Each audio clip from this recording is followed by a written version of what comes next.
Olá, estamos aqui para mais um episódio Momunes em Preto e Branco. E hoje nós vamos falar sobre educação antirracista. É um tema que nós já havíamos prometido de trazer, mas por questão de agenda ele foi sendo adiado, mas finalmente ele está aqui. Você vai conhecer muito sobre isso e para falar a respeito, tenho aqui ao meu lado uma pessoa que entende tudo do tema, entende tudo de educação e é alguém fundamental lá no Momunes para que tudo corra da melhor maneira e principalmente nos projetos e na educação. Cláudia, muito obrigada pela presença. Finalmente chegou o dia. Finalmente chegou o dia de falar de educação, né? Bárbaro, eu vou apresentar a Cláudia para você. Cláudia Regina de Campos Lima, filha da nossa querida Mazia Lima, né, que é incentivadora, fundadora, a fomentadora de tudo que existe no Momunes hoje. Ela é formada no ensino médio, no antigo magistério, tem como primeira graduação em Educação Física pela Faculdade de Educação Física da CM Sorocaba, com especialização em lazer e recreação. E possui uma segunda graduação em Pedagogia, pós-graduação em Gestão Escolar. Atualmente atua como uma das gestoras de projetos da USC Momunes, estando à frente, neste momento, da gestão dos projetos educacionais e do convênio com a Prefeitura Municipal de Sorocaba, na gestão de 5 unidades escolares de educação infantil na modalidade creche. Trabalhando lá com o meu trabalho, acompanhando isso, não é fácil. Não. É fácil, Cláudia? Não é fácil. Todo dia, cada dia uma situação diferente. Cada dia é uma situação diferente. E, por incrível que pareça, não é situação com as crianças, que com a criança é o mais fácil. É com os adultos. É com os adultos. Não é fácil.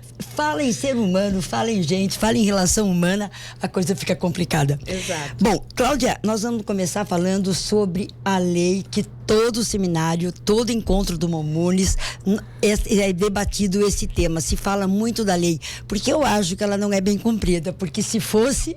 Tem 15 anos que nós estamos falando de como vamos implantar essa lei. 15 anos, já imaginou? 15 anos. Uma adolescente, está debutando. Falando a mesma coisa. Então nós vamos falar sobre a lei 10.639 de 2003. Tem noção disso? Cláudia, o que é essa lei e o que pede essa lei? Essa lei, na verdade, ela já sofreu até uma modificação. Em 2008 tem a 11.645 que incluiu o indígena nessa questão. Basicamente, essa lei, ela é para incluir obrigatoriamente os estudos étnico-raciais dentro da educação. Isso não existe. Nas creches, na verdade, não deveria nem existir uma lei para isso. Deveria ser a ordem natural das coisas. Um processo natural. Né? Na educação. Não deveria nem ter uma lei para isso. Mas, enfim, essa é a questão. É ser obrigatório. As pessoas os profissionais da educação, alguns deles são obrigados a tratar dessa temática. Quais os desafios para que isso possa acontecer? Você considera como um desafio conseguir? É total desafio. Porque o problema não é... Porque, apesar de ser algo real, é uma história real, falar, por exemplo, na questão do negro da África, cai muito na questão da oralidade. As pessoas não pegam o tema da África como se fosse algo real, uma ciência. Né? Então fica muito no contar.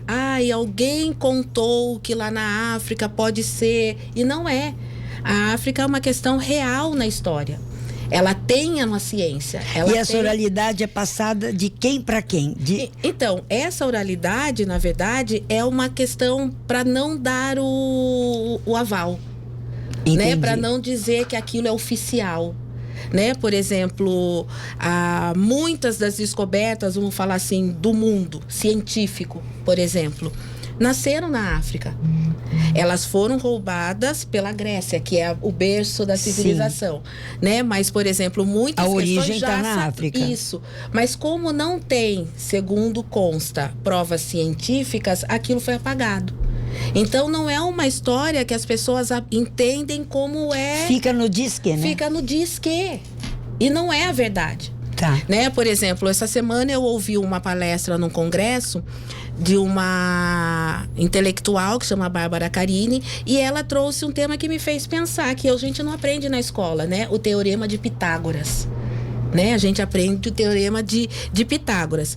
Porém, o teorema de Pitágoras é o quê? É a base das pirâmides, como elas ficam em pé. Sim. Só que a pirâmide surgiu no Egito, muito antes de Pitágoras.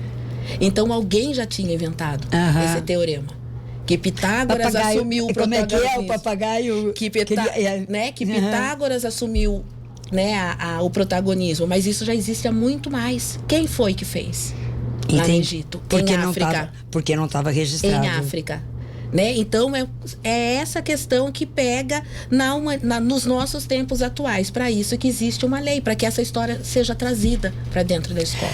Antes de falar da formação de professor, para que possa inserir, para que possa ser inserido, exatamente, para que isso. Tem uma coisa muito interessante que eu estava lendo com relação à educação antirracista, o que ela pode fazer. Uma das coisas que foi inclusive debatida lá no seminário Mulheres em Preto e Branco, isso, na semana lá de julho, falando sobre promover a valorização da contribuição dos africanos e afro-brasileiros para o mundo. Então, promover essa valorização não foi assim só uma contribuição, foi realmente a formação da história. Na verdade, assim, Ângela, quando a gente fala nessa questão da Lei 10.639 na escola, como a gente estava conversando, ela é uma questão que deveria fazer parte do esquema. Então, a gente tem que retroceder, por isso que a figura do professor é tão importante, porque é ele que vai trazer essa história para a escola. Né? E se o professor ele já não vivenciou essa aprendizagem, ele também não vai saber passar. Mas então tem que voltar para onde? Para o banco da universidade. Mas aí a gente cai na universidade e nem a universidade sabe. Porque o professor tinha que estar preparado para poder. Exatamente. Quer dizer, vai obrigar a lei, tudo bem, existe a lei, ela vai ser cumprida. Mas quem é que vai passar isso? Quem é que vai passar isso? Se esse desconhecimento já vem desde sempre. Né? Então deveria ter um apoio. Tem que ter um apoio desde a formação do profissional. Sim. Né? As universidades têm que ter isso no currículo da formação de um professor. Antes de ser inserido na escola, tem que começar na formação do professor, que é ele que tem que estar. E como cai também, né, essa questão, agora ampliando isso para o antirracismo no geral, que assim, antirracismo, eu acho esse tema muito importante, mas a gente não quer falar de racismo. Entendi. Entendeu? A gente não quer levar para a escola para falar de racismo. Parece que fica esperando algo acontecer para daí você agir. Tá. E não é o caso.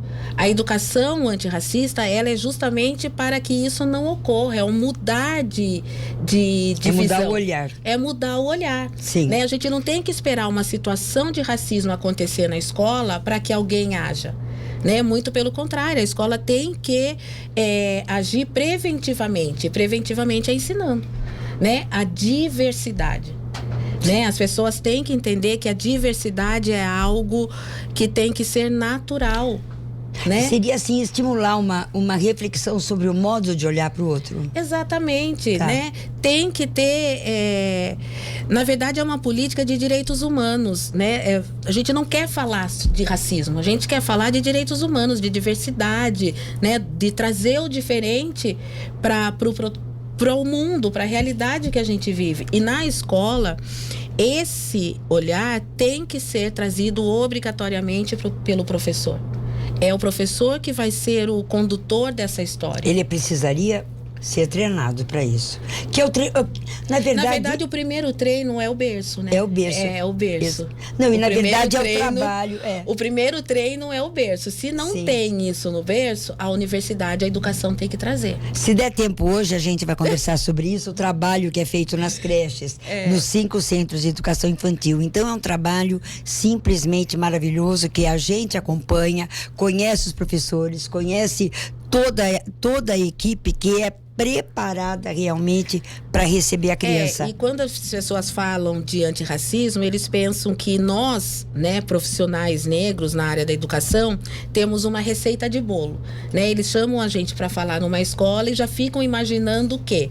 A Cláudia vai chegar aqui, ela vai me falar exatamente o que eu tenho que fazer para dizer que eu sou antirracista. Isso não existe.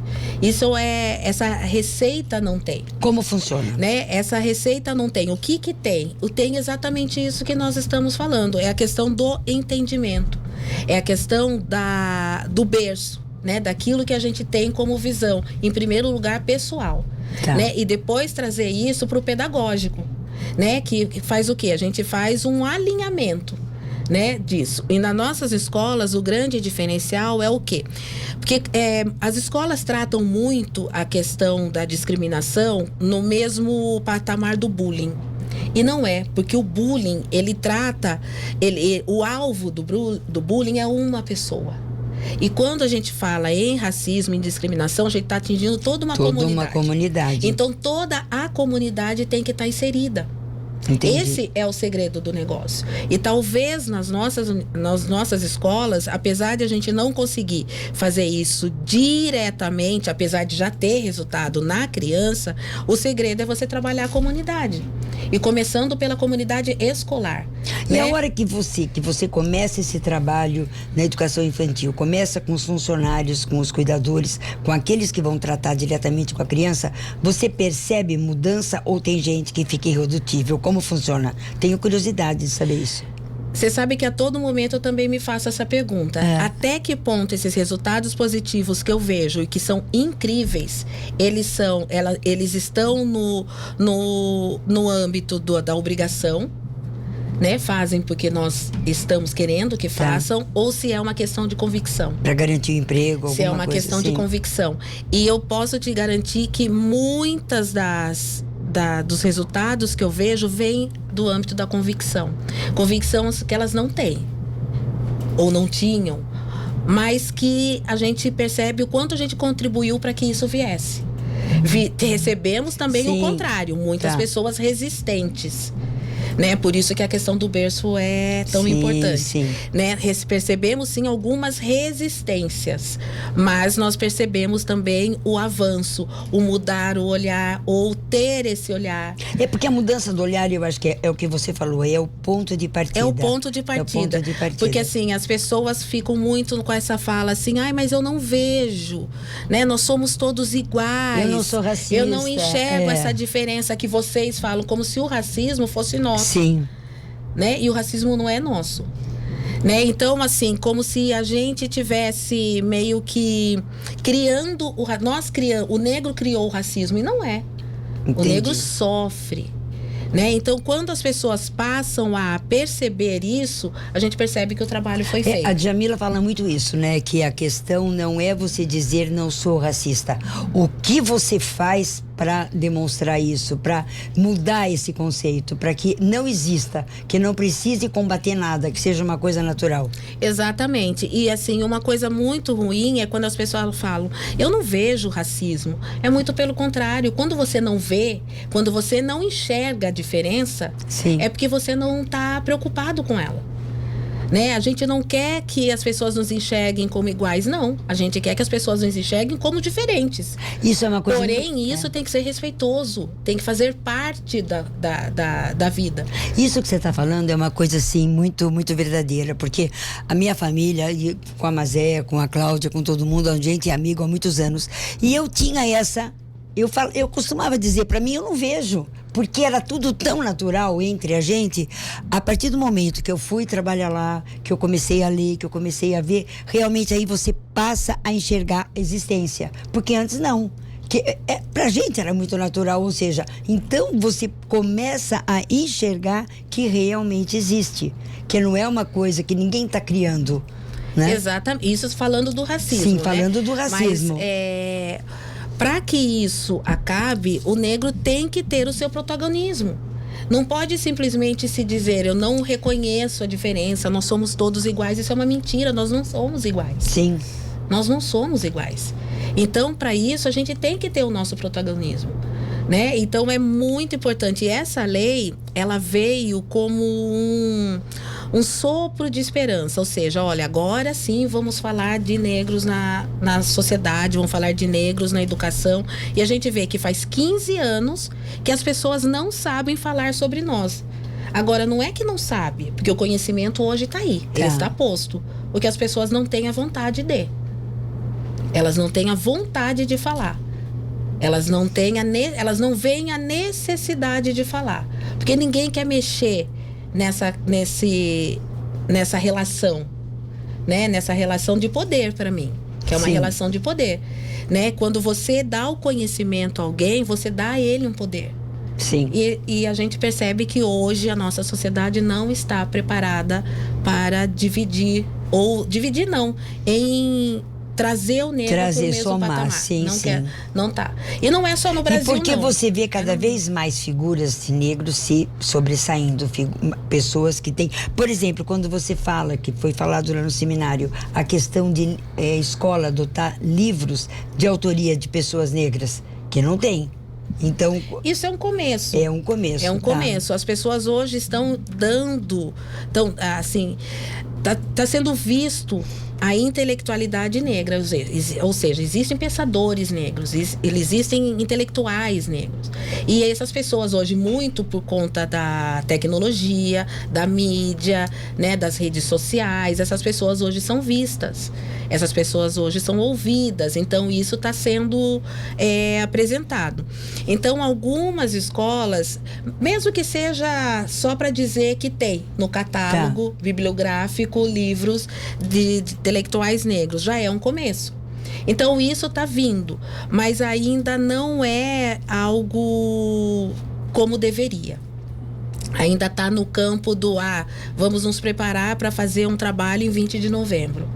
Né? Não é uma coisa que está inserida naquela... O 20 de novembro é o centro. Então, vai chegar nesse dia, vai ter que apresentar, olha, nós temos esses aí livros. eu posso falar isso, porque o telefone não para. São as escolas, são as próprias ONGs. Então, toda a sociedade que precisa inserir o 20 de novembro no contexto, liga no Mamunes. Mas pode fazer uma palestra... Em novembro. Em novembro, exatamente. Novembro é o centro. Depois de janeiro, fevereiro, março, abril, maio, junho, julho, agosto, setembro, outubro e dezembro, não existe nada. Talvez é uma por realidade. Isso que essa lei só é lembrada em alguns momentos. E o momento que se lembra é ou 13 de maio, ou 20 de novembro. Cláudia, a questão da história da África, a questão da história dos negros que vieram para cá, dos que vieram escravizados, não vamos dizer que são escravos, essa história sempre foi contada por brancos. Tem alguma bibliografia, alguma coisa que os negros contam isso, participam da história, trazem para a realidade? Tem muito. Porque não se tem... Hoje em dia tem muito. Eu posso citar um que é o que eu li recentemente e tô relendo e tem ele do lado da minha cama na cabeceira, que é Um Defeito de Cor. Que ele é um livro de ficção, porém eu nunca Defeito li... de cor? Um Defeito de Cor. Eu nunca li algo que me remetesse tanto à realidade. Assim, você consegue sentir cheiro. Você já viu isso? Você lê e sentir cheiro, né? Você consegue ver textura, você consegue ver cor.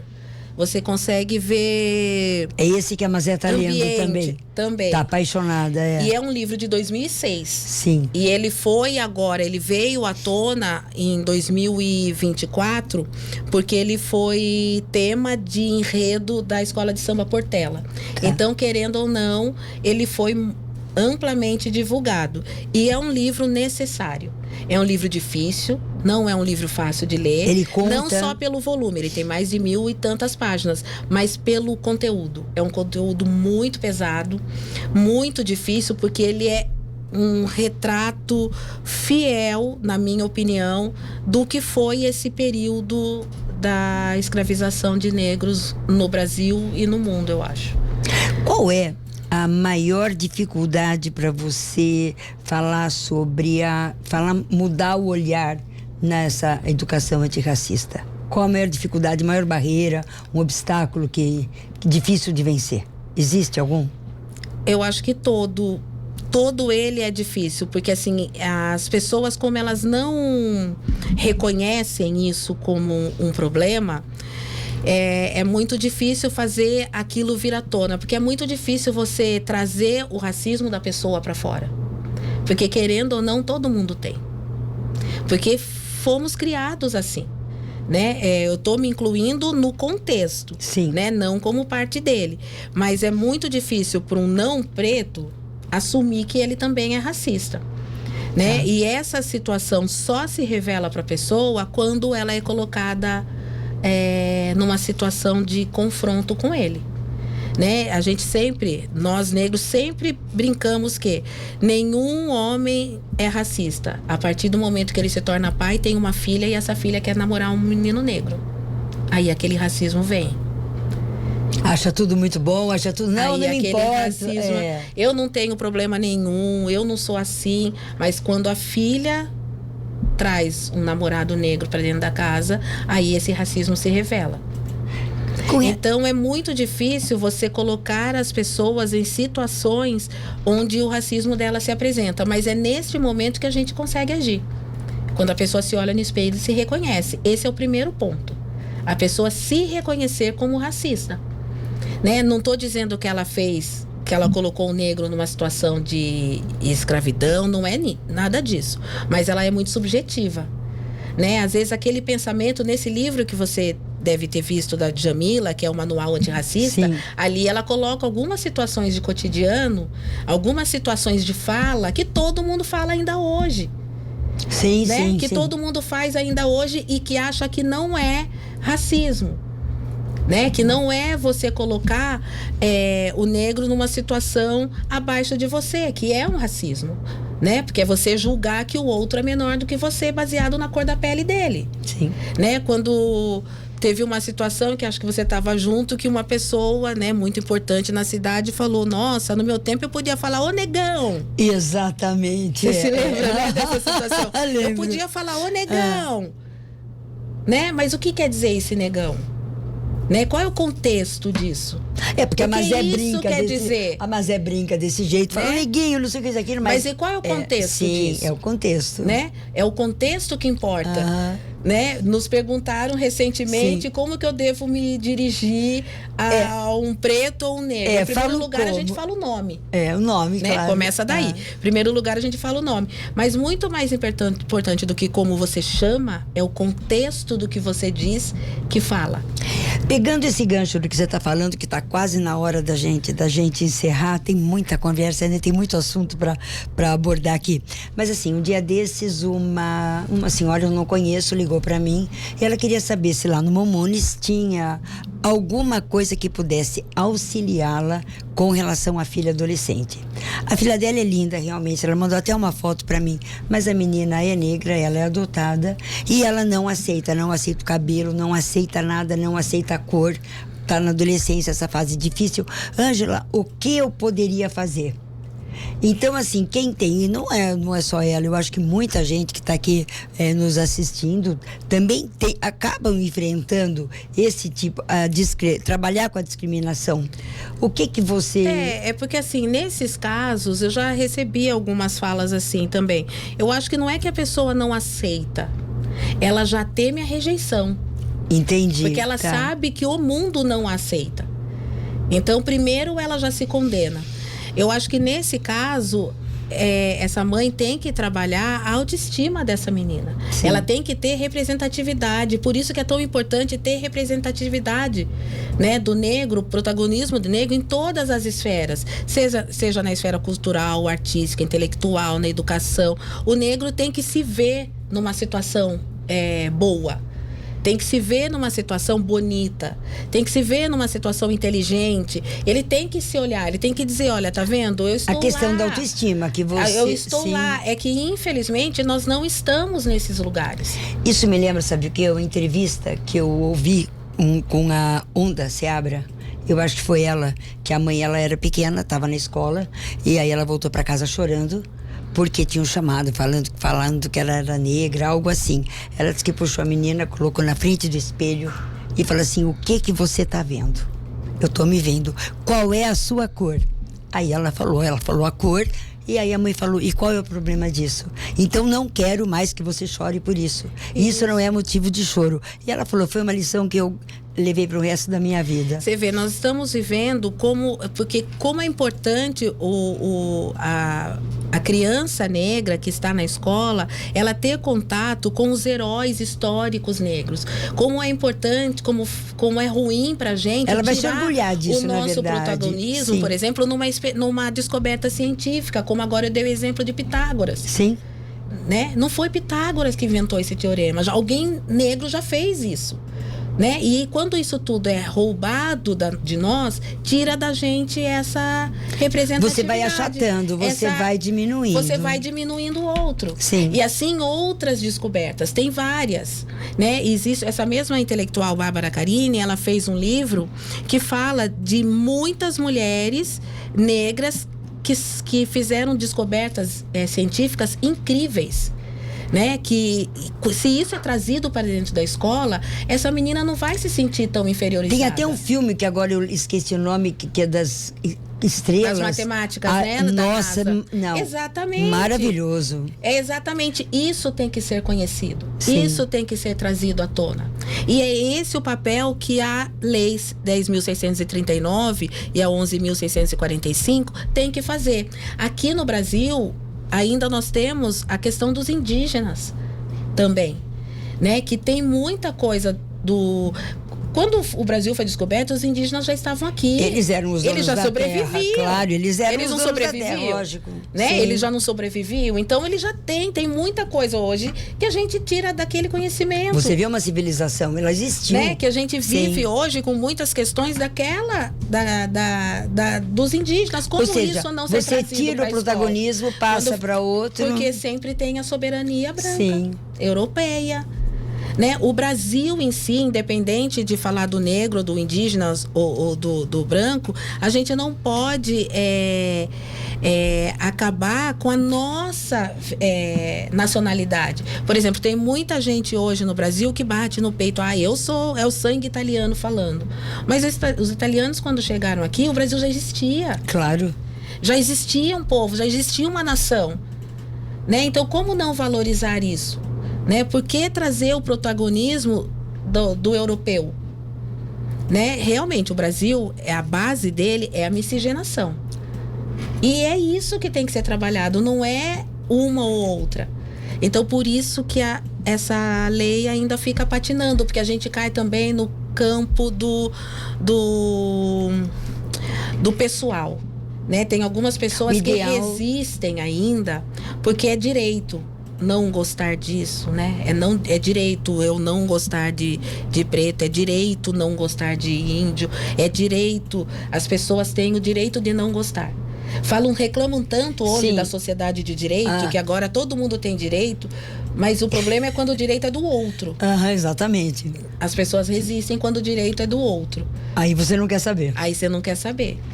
Né? Mas quando o direito é legítimo, para que tenha um alinhamento da sociedade, esse ninguém quer. Porque o importante, o ideal é chegar nessa situação que você não vai combater nada, que você vai existir de uma maneira pacífica e natural. Que a gente está falando aqui passa pela escola, não tem como fugir disso, porque isso não vem do berço. É a base. Porque isso não vem do berço. A escola tem que fazer isso. Então, quando é da escola tirada essa lei, quando dessa escola é tirado da escola disciplinas que vão tratar desses assuntos, quando é tirado da escola livros, a gente vê hoje a escola excluindo o livro, porque diz que é trabalhar ideologia, né? Tirado disciplina, né? Quando tenta se fazer uma reforma na educação para excluir disciplinas que discutem, que debatem temas, porque isso pode trazer ideologia política, pode trazer ideologia partidária.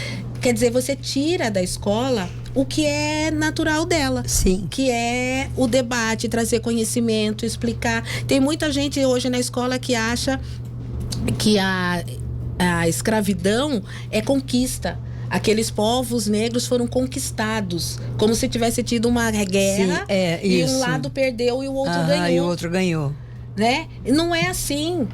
Né? Então tira da escola esse debate. E então, é uma coisa tão básica, porque você vê, né, quando começaram as campanhas anti-tabagismo e que aí as campanhas começaram nas escolas e as crianças fizeram o quê? Não jogue cigarro na rua, não fume, não jogue latinha. Começou a ensinar isso à criança, ou seja, é a base.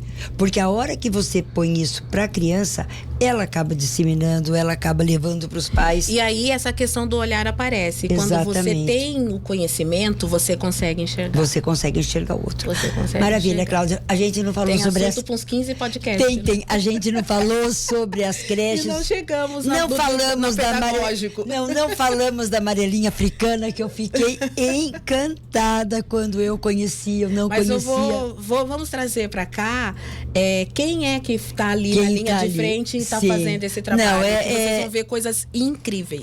É simplesmente maravilhoso. Quem gosta de educação e enxerga, sente a importância da educação na formação do cidadão e para tudo na vida, vai se apaixonar como eu me apaixonei. É assim, incrível. Cláudia, mais uma vez, muito obrigada. Foi uma delícia estar com você. Obrigada, Vinícius, como sempre, Kiko Palhato, pelo espaço que cede aqui na Jovem Pan para a gravação do nosso podcast Momulhos em Preto e Branco. Um beijo para você, um abraço, até a próxima.